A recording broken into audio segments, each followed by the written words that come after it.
There's a pretty one, Ulysses.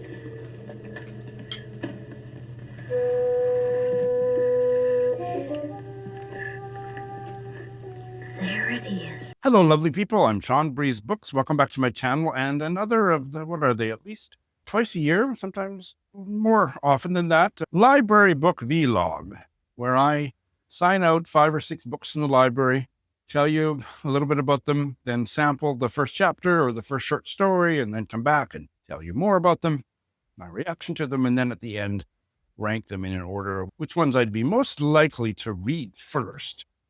This time, I happened to have 5 minutes to browse in the public library downtown and just grab things off the new release shelf. So you're going to be getting stuff that's hotter off the presses than usual. I tend to go for backlist and obscure stuff. There's some couple here that maybe aren't so well known, but a lot of them are, and that may appeal to more of you. It's not that I really care. I like my obscure backlist stuff, no matter what you all think. So let me introduce the books. The first one is a Canadian novel. I've never heard of the author. The title is Barbara, and the author is Joni Murphy. It was published this year. Who's the publisher? Book Hug Press. I'm very familiar with them. This is her third novel. She is from New Mexico, lives in New York City. So it's a Canadian publisher, not apparently Canadian novel.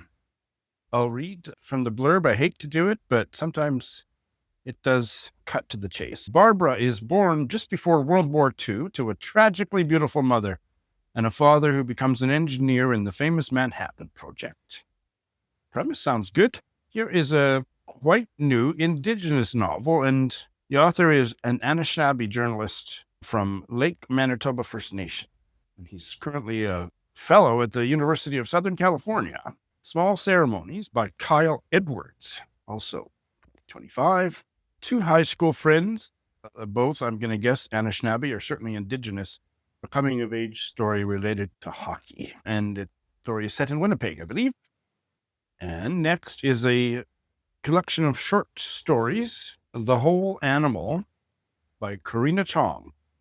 I'm hoping these animals are not anthropomorphized, but we'll see. Corinna Chong has already published a novel and is working on a novel. Lives in Kelowna. And this one is 2023. Now, this one I've heard a little bit about. I think I've even seen that people are talking about it on BookTube. It's not something I usually go near because it's far too popular to be interesting to me, but it does sound interesting. It's this novel set way back in history. Hoping it's a literary novel, not a work of historical fiction. Those are bloody awful. Isola by Allegra Goodman. Set in the 16th century. This came out this year. Allegra Goodman has not been on my radar, but she's had 6 previous novels, lives in Cambridge, Mass. And like I say, this is set in the 16th century. It opens in France. An heiress gets orphaned, and her guardian is a man that she falls in love with and goes to New France, which later became Quebec. Whist and plot ensues. And finally, this one's pretty interesting too. This is called The Movement by Ayisha Malik. And as usual, the librarians, they're awful people when they do this. It should be 5 years imprisonment for covering up stuff with the stupid labels. Oh, and this is 2022, so this one's not as new. It's new to the Saskatoon Public Library. It's a new acquisition. Ayisha Malik lives in London. And I have heard the title of one of her previous novels, Sofia Can Is Not Obliged.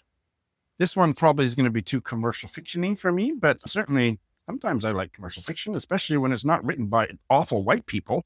The protagonist doesn't like how shouty everyone around her is, and perhaps even social media, so she starts something called The Silent. I like the sound of that, but it's a pretty big book if there's no dialogue. That's my batch, so I'll check in one by one, and we'll see how they go. I'm excited to get another library book vlog started. I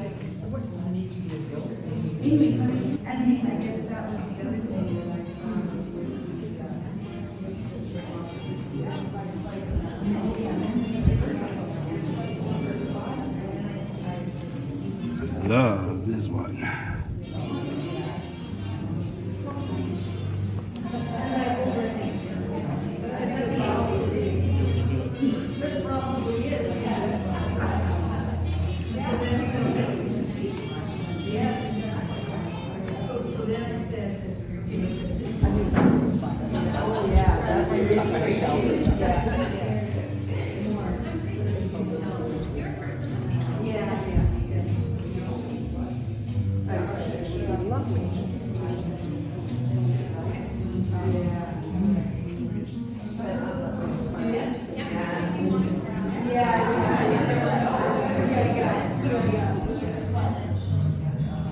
Gorgeous.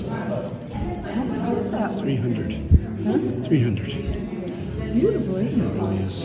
I like this painter. This painter is good, yeah.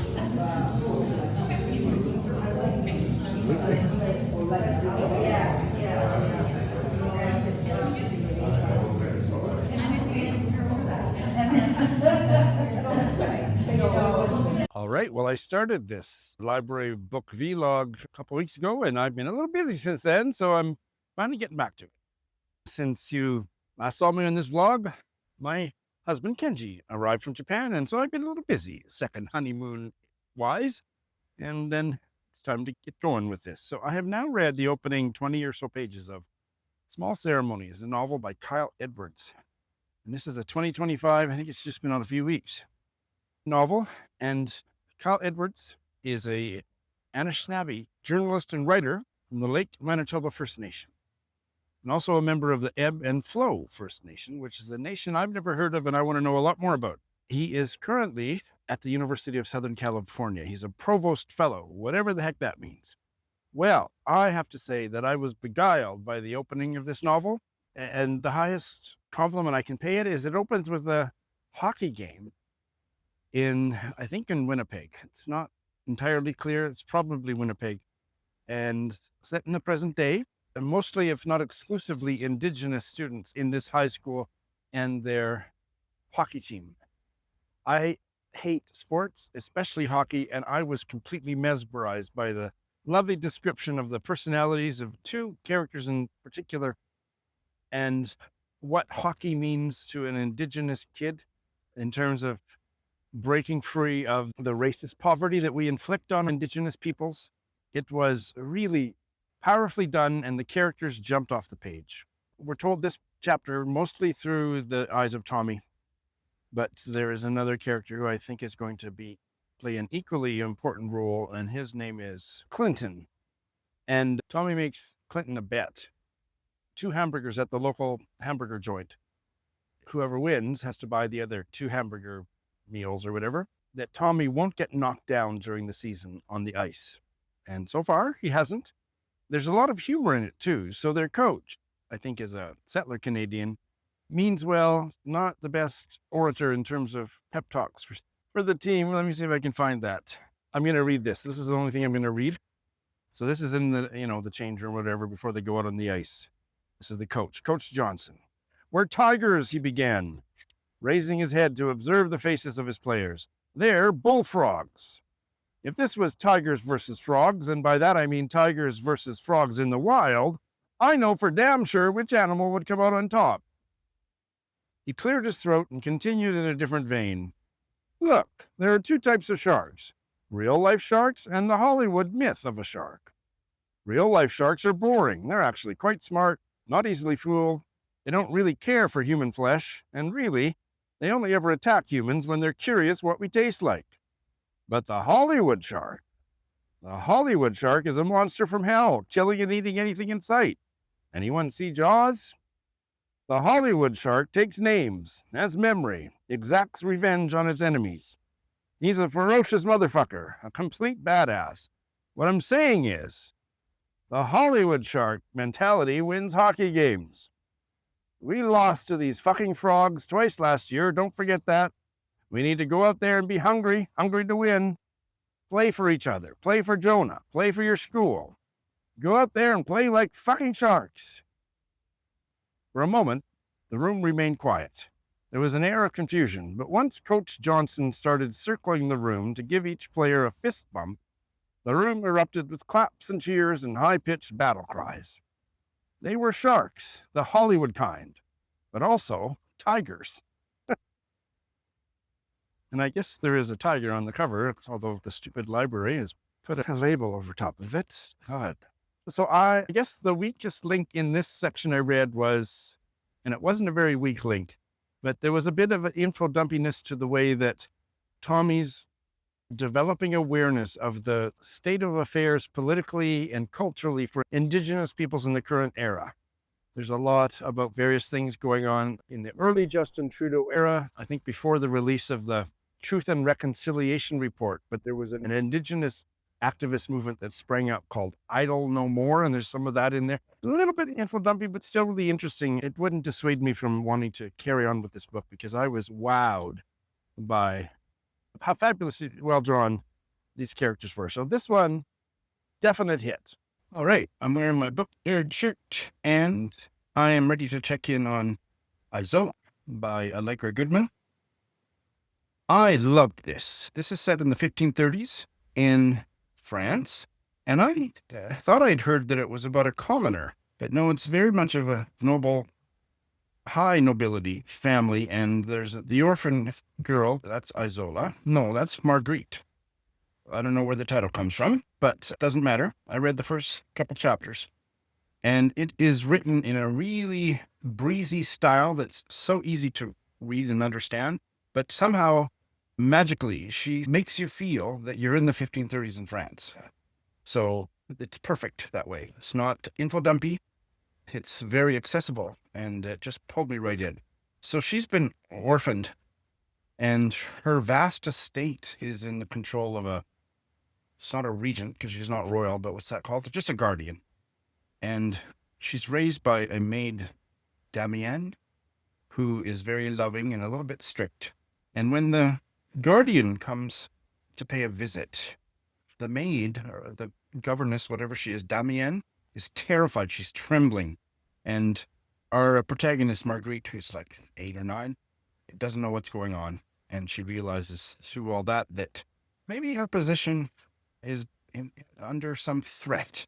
And that's about where I stopped, except that she then gets tutelage from a noble lady in waiting alongside that lady's own daughter, who is much more of a disciplined, really good student who's much better at sewing or whatever, was it sewing, something like that, and writing French and this and that.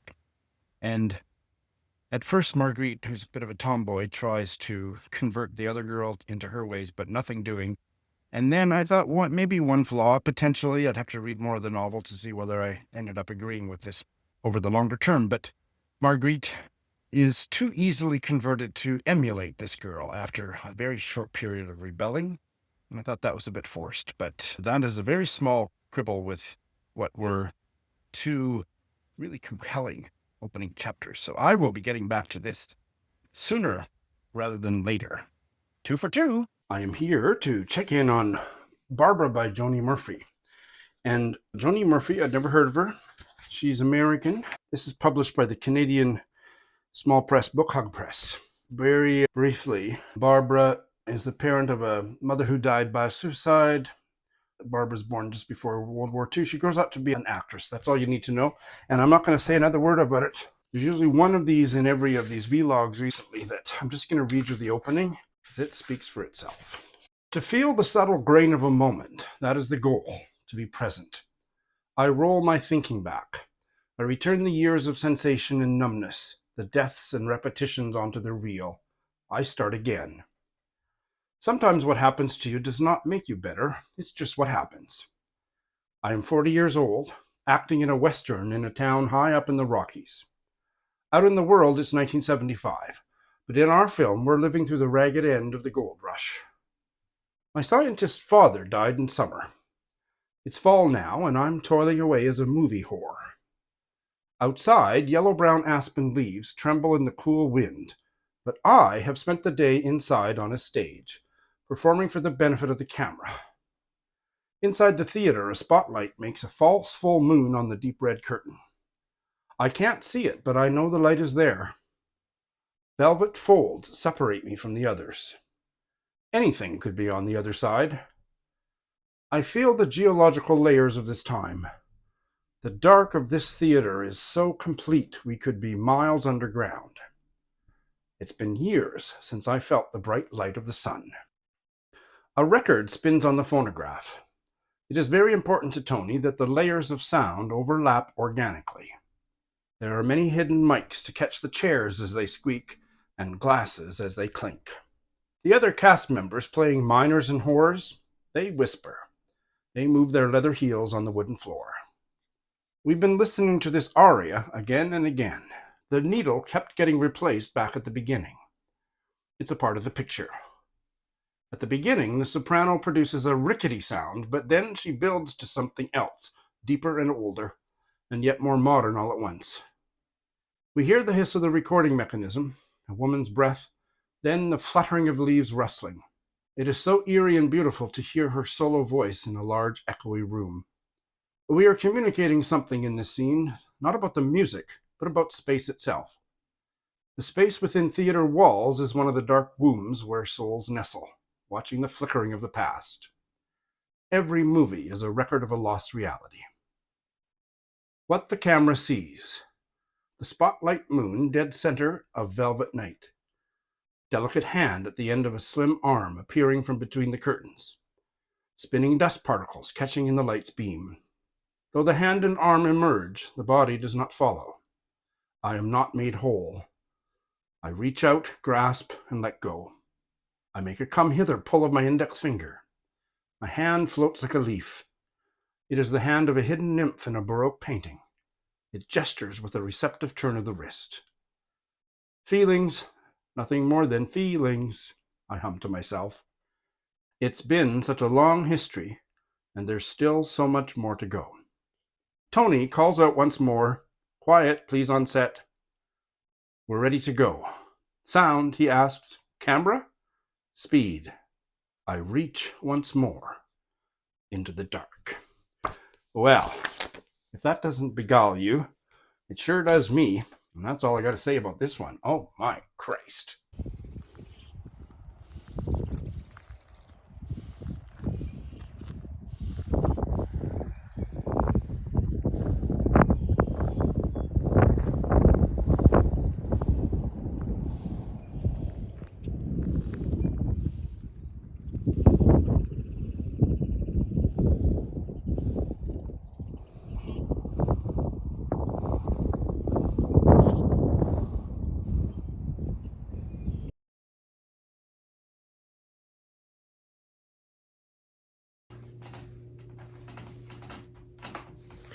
All right, here I am at the farm, and I have now investigated The Whole Animal by Corinna Chong, which is a short story collection published by Arsenal Pulp Press in 2023, and this was a bit of a mediocre experience for me. The first story, the title story, The Whole Animal, it starts out in a way that nauseatingly reminded me of The Vegetarian by Han Kang, a novel which I deeply loathed, and it seemed to be very political and vegetarian propaganda, which I don't mind vegetarians, but their propaganda is sickening.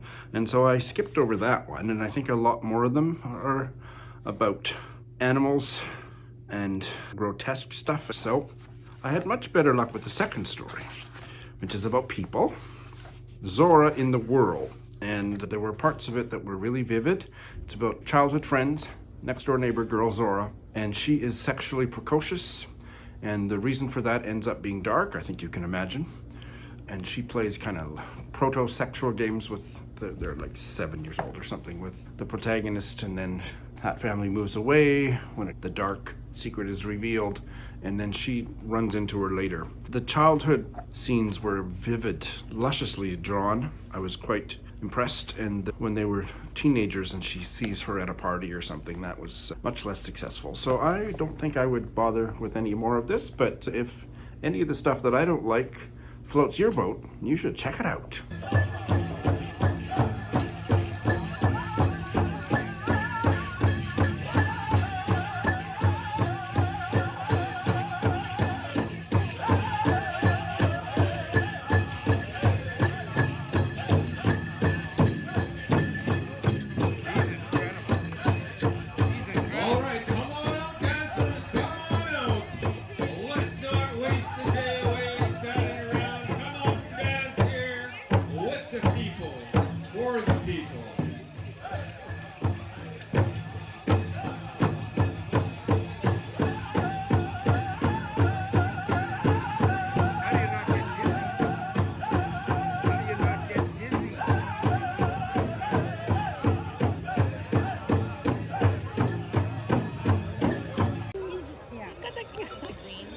Are you 3 years old?